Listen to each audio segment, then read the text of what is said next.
So Nicole, where do you get your recipes? My recipes come mostly from family. I like to experiment with just about anything, so I'll find recipes online. I will try things that people recommend. Like my sister, she loves to bake too, so she will call me and say, "You have to try this. You have to try this," and I'll try it because we share that chocolate and dessert thing. So. How do you put your own personal twist on a recipe? My own personal twist. I'll add I don't know, some little unexpected spice, or try to make it into chocolate somehow, or I think, yeah, I'll try to add something that will definitely make it richer, or a little bit, I don't know, just something that makes it a little richer, a little more luxurious, I guess. So how do you think you would rate your skill level when it comes to baking? When it comes to baking, I would probably say, like I said, if a buddy is like a 10, I'm probably maybe like a 6 or a 6.5.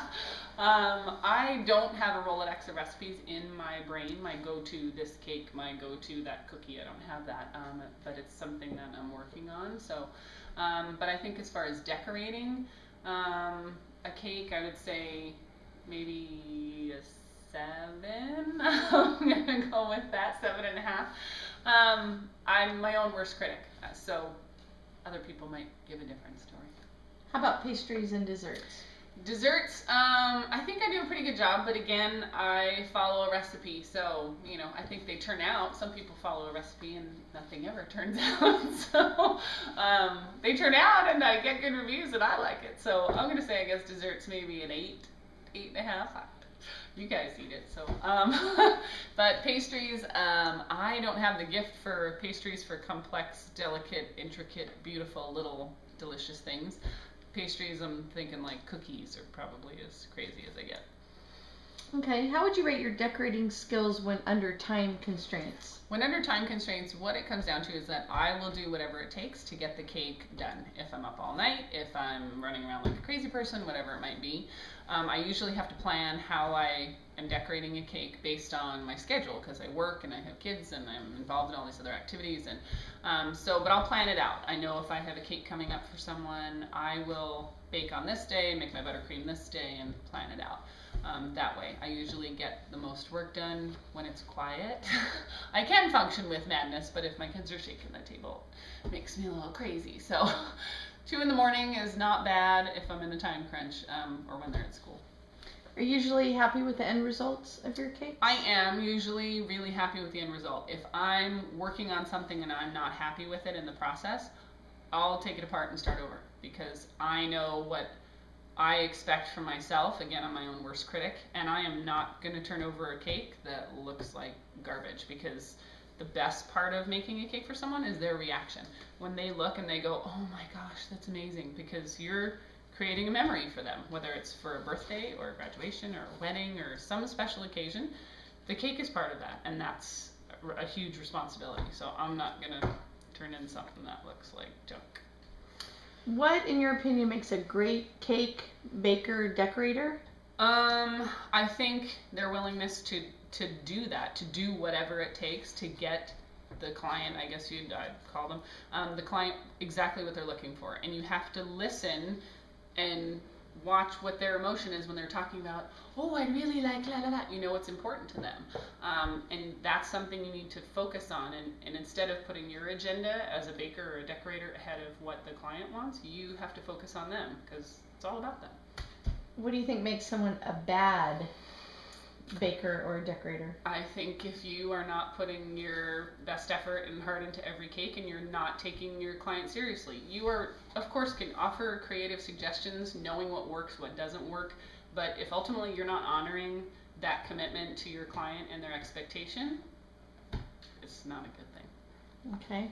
How do you think you'll handle quick fire type challenges and working in a group for bigger challenges? I think working in a group for bigger challenges, again, I think my experience from a big family helps. We had to work together a lot of the time, whether we wanted to or not. And I think I can be pretty diplomatic and open-minded to other people's ideas. I'm pretty headstrong, so I also don't mind taking a leadership role. And as far as time constraints and quick fire, again, chaos works for me. It's okay. I'll put in everything that I got. So what do you think will be your strengths and your weaknesses? I think my strengths again will be being able to work under that time crunch.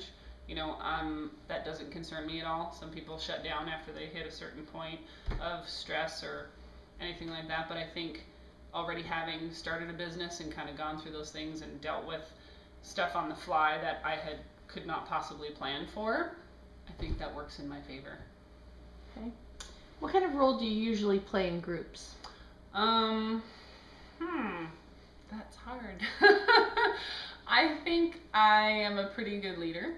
I try to be a fair leader. I'm definitely not a great boss in terms of saying you have to do this and putting people under my thumb. That's not my thing. Trying to be a diplomatic leader and truly leading people and getting a collaborative effort instead of making a list of rules and going, you have to do this, this, and this in my way.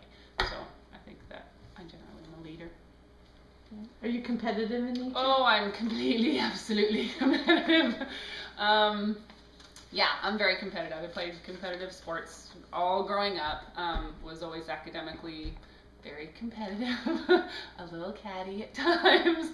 And even with my kids, I find that I have to take a step back from their academics and their sports even, because I get a little fire. I'm the crazy yelling soccer mother, and I do all of that. And even when I play sports myself, I, again, am my own worst critic, and I'm my biggest competitor. If I'm down on myself, I will continue to work and fight and try to really do my best, because it sucks when you let down your team. So. All right, if you're up against other contestants, will you be competitive in order to win the cash and prizes? Yeah, I definitely will. How far will you go to win?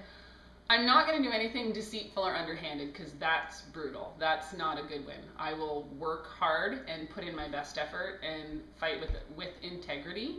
I will stand up for myself. I'm not going to do anything sabotage or any of that garbage. That's not cool with me.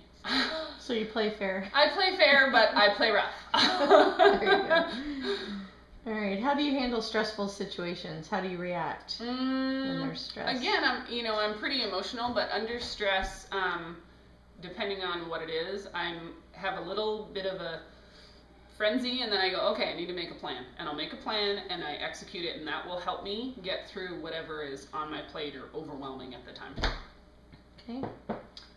Tell me about the most stressful time in your life and how you reacted and handled it. Hands down, probably the most stressful time of my life was when my husband and I were opening our practice. We were crazy. We worked for other doctors for a couple years and decided, yeah, let's do this. We can open our own practice. 6 weeks after we opened, I got laid off from my job. The plan was I was going to continue to work for the other doctor while we got our practice off the ground. Not so much the plan. So all of a sudden we had 2 people, a new business, $125,000 in business loans, and a 2-year-old boy at home, and went, crap. So we decided to buckle down. We knew that if we took care of our patients and ran our business with integrity, from the heart, with the right intention, it was going to work out. And there were times we looked at each other and went, oh my God, what did we do? And we just knew, you know what, this is going to get better. We just have to keep pushing and pushing, and we did. And we still practice together, and we've been married 13 years, and we practiced together for almost 10 years now, and it's good. It's good, but that was definitely tough. What does baking or cake decorating mean to you? Oh, cake decorating, well, baking to me, I guess I kind of put them hand in hand. It's a way to bring a little something special, a little something fun, a little something kind of extra luxurious to a day. And decorating for me is bringing something, a special element to a memory, to a special event for someone. The reaction is what it's all about for me. People go, how can you cut into those things that you make? They're so beautiful and you work so hard. And I could care less. Once I see that person's face and they go, oh my gosh, this is the best cake I've ever seen. Or I have little kids that hug my legs, or, it's so cool. That is just the best. And I just, yep, all right, let's cut it up, ready to rock.